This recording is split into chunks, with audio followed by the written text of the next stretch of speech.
My name is Stuart Marchand and I run Wentworth House Partnership, a specialist temporary works design consultancy which I started 20 years ago and have grown to a staff of 45. I've mentored my junior colleagues throughout my career, but learnt a lot of the skills from my wife when we had children about 35 years ago. I believe that the same principles hold good for all mentoring.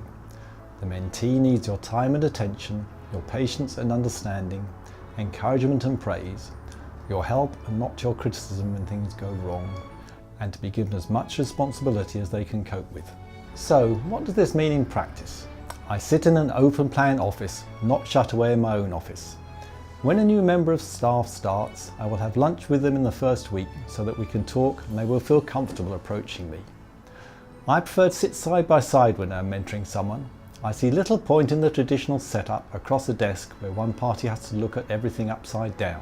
When a junior member of staff asks a question, it is important not to belittle them because to you the answer is simple. It is not necessarily simple to them. They will gain confidence by succeeding, not by failing through lack of understanding. They need to be protected from a structural failure on site, as this may ruin their confidence for a long time, and to this end we have a strict checking regime within the company. When the check reveals that the design has gone awry, it is important that they see this as a learning opportunity, not a blame situation. In such situations, my philosophy is to keep calm and help. In this way it can have a positive outcome. We have a weekly lessons learnt session where staff are encouraged to come forward with anything new they have learnt. Junior staff are encouraged to seek assistance from myself and other senior members of staff at any time. I myself am enthusiastic about engineering and what we do as a company, and this engenders in my staff a similar enthusiasm. I will frequently bring in photos from holiday to illustrate a point, from scaffolding to cathedrals. I encourage my staff to come forward with their own ideas and then discuss the best solution with them and explain why it is the best solution in this particular case, but may not always be so.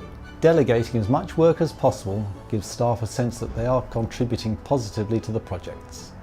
They have direct discussions themselves with clients and this gives them a sense of worth. We have regular site visits so that the staff can physically see what they have achieved and take pride in it. With reference to one particular mentee, Joanna, I started her on a small basement propping scheme. She had many questions which we took as a positive sign. Even at that stage she was able to visit the site. She was gradually given more complex schemes to work on as she increased in ability and gained confidence. A top-down scheme which she designed had major challenges which I helped her to overcome. She is now running her own complex project and achieved her ambition to become a chartered engineer last year. Thank you for your time and consideration.